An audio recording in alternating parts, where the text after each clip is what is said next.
लालगंज क्षेत्र में आज मुझे आप सबसे मिलने का, संवाद बनाने का अवसर प्राप्त हो रहा है। इस कार्यक्रम के ठीक पहले मुझे मां विंध्यवासिनी धाम में मां विंध्यवासिनी धाम के दर्शन करने तथा डबल इंजन सरकार के द्वारा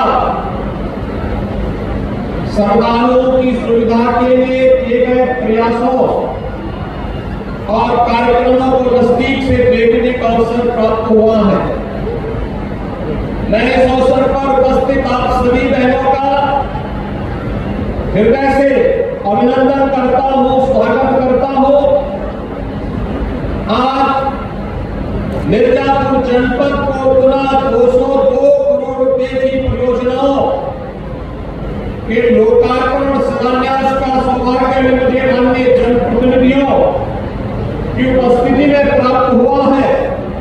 इसके लिए भी आप सभी को हृदय से बधाई और दीपावली आदि पर्वों की अपनी शुभकामनाएं भी देता हूं।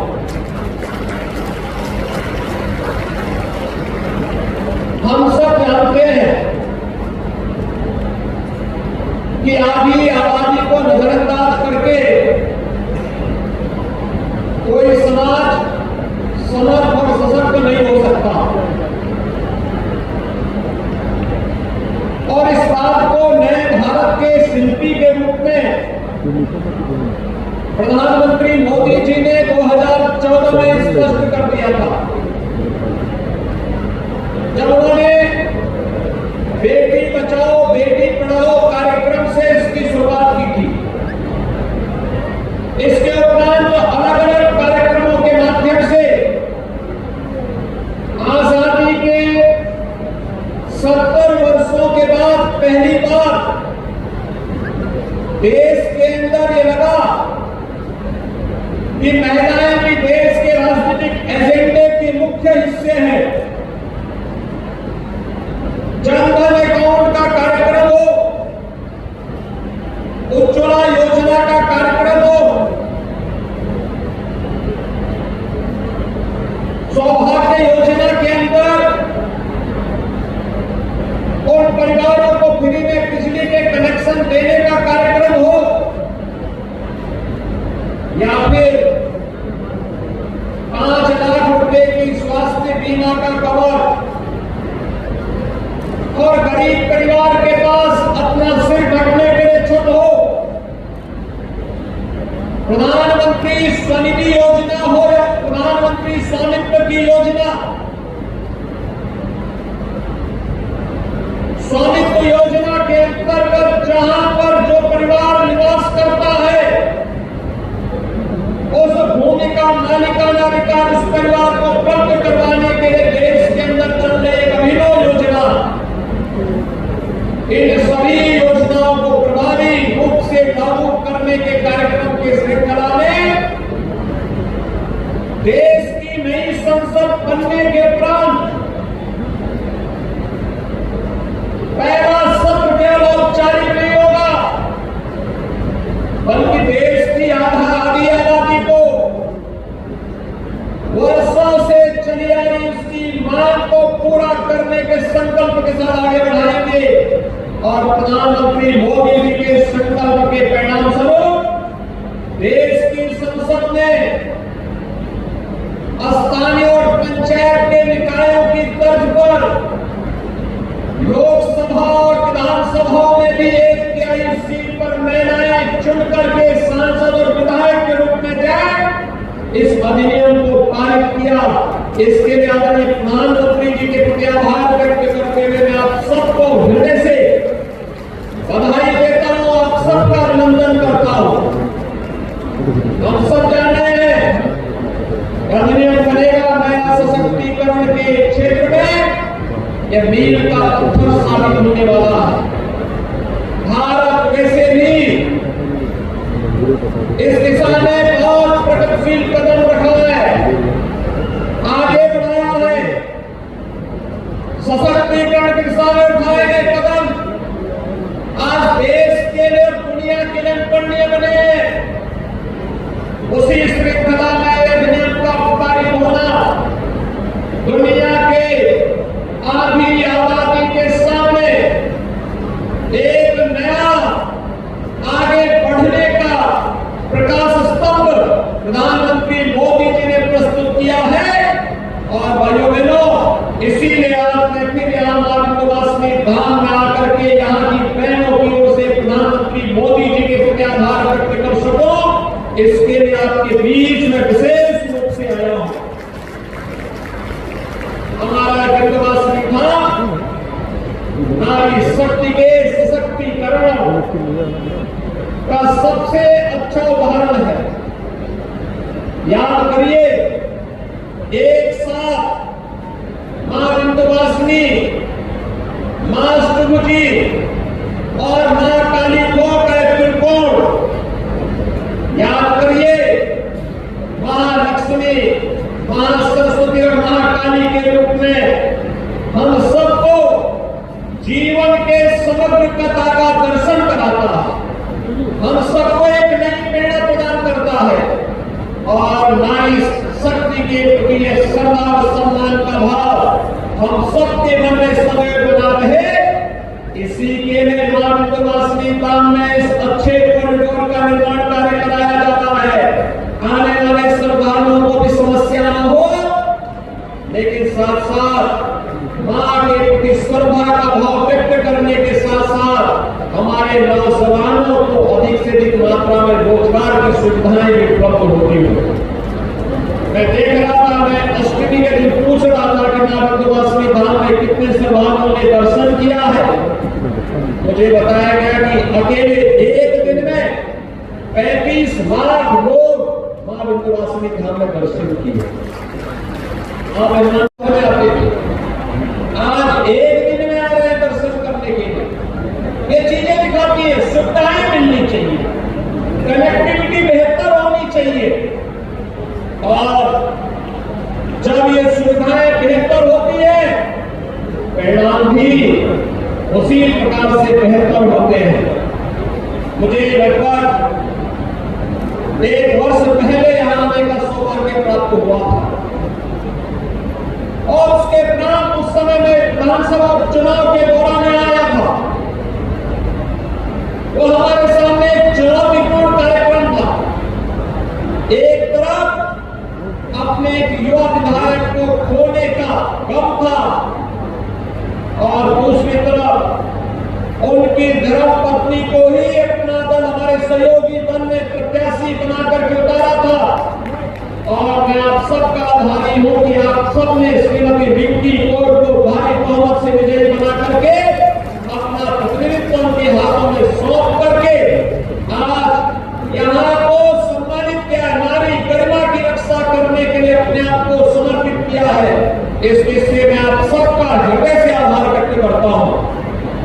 आपने देखा होगा, श्रीमती रिंकी कौर विधायक बनने के बाद अब आपके प्रतिनिधि के रूप में पहला भाषण उनका मंच पर हुआ। आज ये महिलाओं के बारे में, विकास के बारे में, यहाँ की समग्र विकास के कार्यक्रमों को आगे बढ़ाने के लिए निरंतर प्रयास कर रही है। हमारे माननीय जनप्रतिनिधिगण निरंतर प्रयास कर रहे हैं और आज उसी की श्रृंखला में मिर्जापुर जनपद विकास की नई ऊंचाइयों की ओर आगे बढ़ता हुआ दिखाई दे रहा है। कोई सोच सकता था पहले कि मां विंध्यवासिनी धाम में इतना अच्छा कॉरिडोर बनेगा? कोई ये सोचता था कि यहां मिर्जापुर जनपद में भी मेडिकल कॉलेज बनेगा? क्या ये कोई सोचता था हर घर नल की योजना इस क्षेत्र में भी क्रियान्वित हो पाएगी? आज तो भाइयों बहनों, हर घर में शुद्ध आरो का पानी पहुंचाने के बड़े अभियान निकले हैं और यहाँ की बहनों की समस्या का समाधान भी करेंगे कि उनको शुद्ध जल की आपूर्ति होगी, इसमें कोई संदेह नहीं।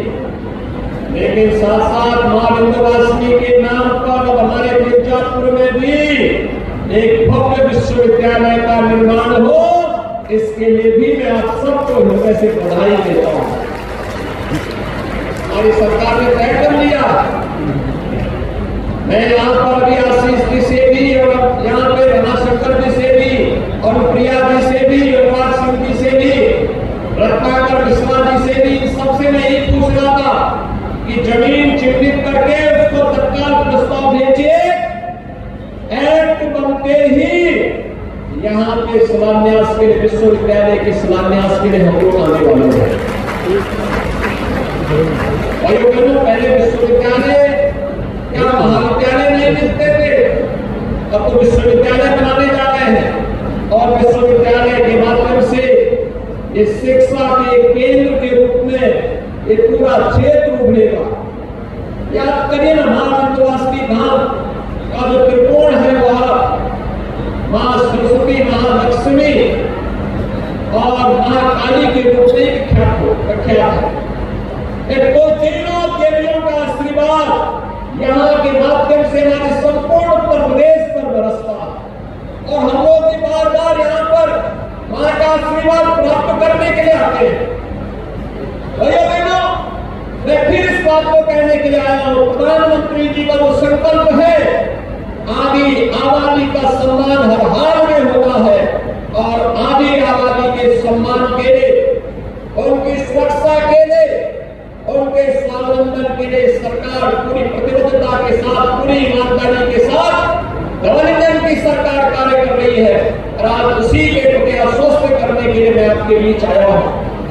आपने देखा होगा डबल इंजन की सरकार ने जहां अनेक कार्यक्रमों को पूरी ईमानदारी और प्रतिबद्धता के साथ लागू किया है।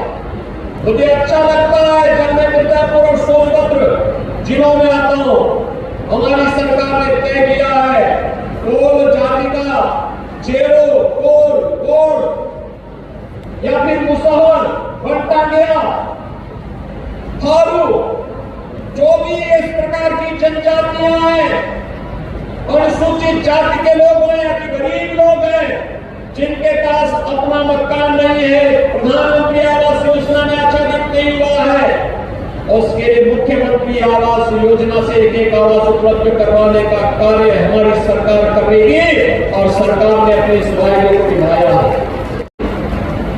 और घर में स्वच्छता के लिए, नारी गरिमा के लिए शौचालय होना ही चाहिए और घर में शुद्ध पेयजल की आपूर्ति की व्यवस्था होनी ही चाहिए और परिवार में 5 लाख रुपए की स्वास्थ्य बीमा का कवर करना ही चाहिए। और सरकार की परीक्षा की कसौटी थी कोरोना कालखंड, आपने देखा होगा जब विपक्ष के लोग आराम कर रहे थे, अपने अपने लिए ही चिंतित थे, तभी डबल इंजन की सरकार आपके हितों का संवर्धन करने के लिए फ्री में टीका, फ्री में टेस्ट, फ्री में वैक्सीन और फ्री में उपचार के साथ साथ फ्री में राशन की सुविधा का लाभ भी दे रही थी और आज भी दे रही है।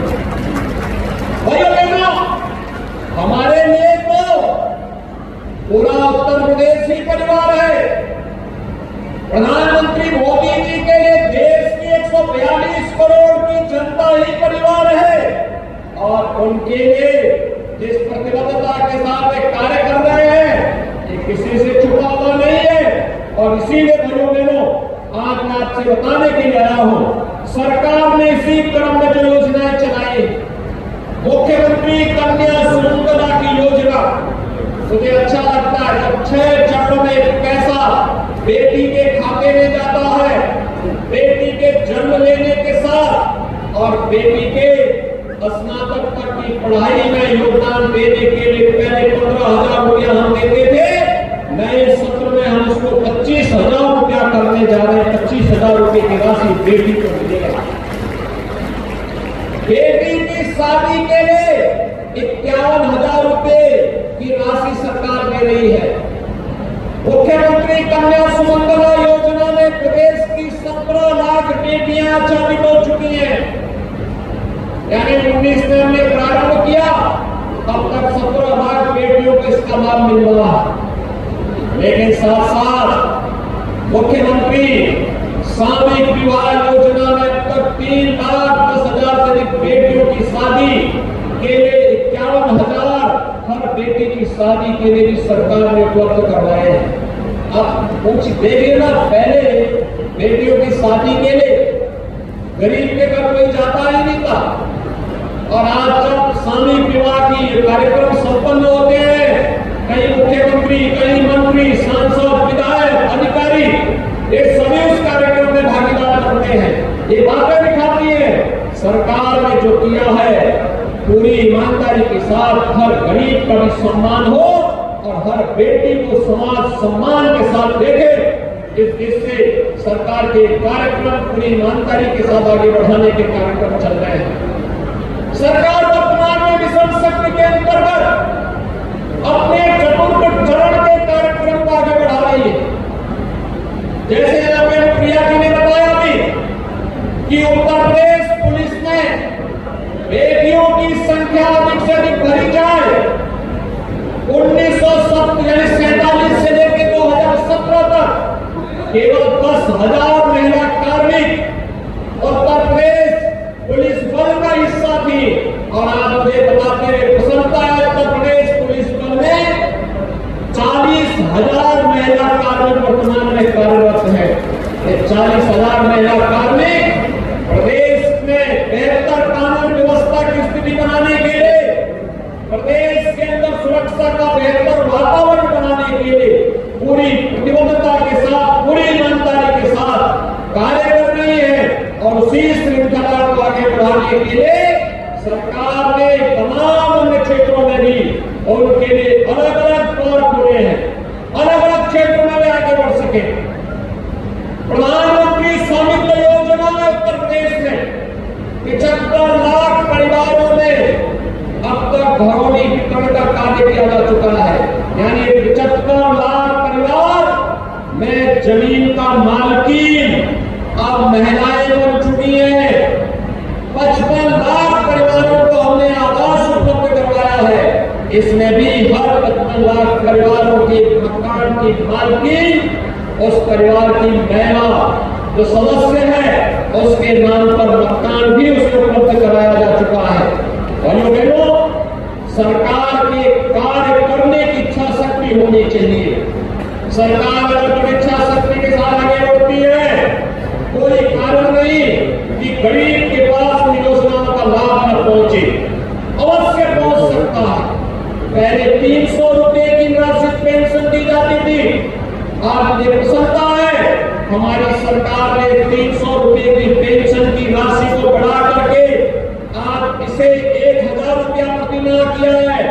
और लगभग 30 लाख निवासित महिलाओं को हर वर्ष 12,000 रुपए की पेंशन की राशि हम लोग उपलब्ध करवाने का कार्य कर रहे हैं। ये सरकार के सशक्तिकरण के लिए, उनके सम्मान के लिए कार्य करना है। 15 करोड़ गरीबों को राशन की सुविधा का लाभ उपलब्ध करवाया जा रहा है। और आज मैं आपके बीच इसी बात को लेकर के आया हूं कि प्रदेश में केंद्र में दोनों सरकारें मिलकर के आगे आने की सुरक्षा के लिए, उनके सम्मान के लिए, उनके स्वावलंबन के लिए पूरी प्रतिबद्धता और ईमानदारी के साथ कार्य करेंगे। इतनी सुबह आप लोग यहाँ पर एकत्र हो गए और एकत्र होकर के इतने भव्य सम्मेलन के माध्यम से प्रधानमंत्री मोदी जी के प्रति आभार व्यक्त करने के लिए आए हैं। मैं एक बार फिर से महिलाओं को देश की संसद और प्रदेशों की विधानसभाओं में 33% आरक्षण की सुविधा प्राप्त होने के लिए आप सभी को मैं हृदय से बधाई देता हूं, अपनी शुभकामनाएं देता हूं और विश्वास व्यक्त करता हूं कि आने वाले समय में अधिक से अधिक संख्या में विधानसभा और लोकसभा में पहुंच करके महिला सुरक्षा, सम्मान और स्वावलंबन के लिए हमारी बहनें और मजबूती के साथ कार्य कर पाएंगे। एक बार फिर से मैं आनंदवासी काम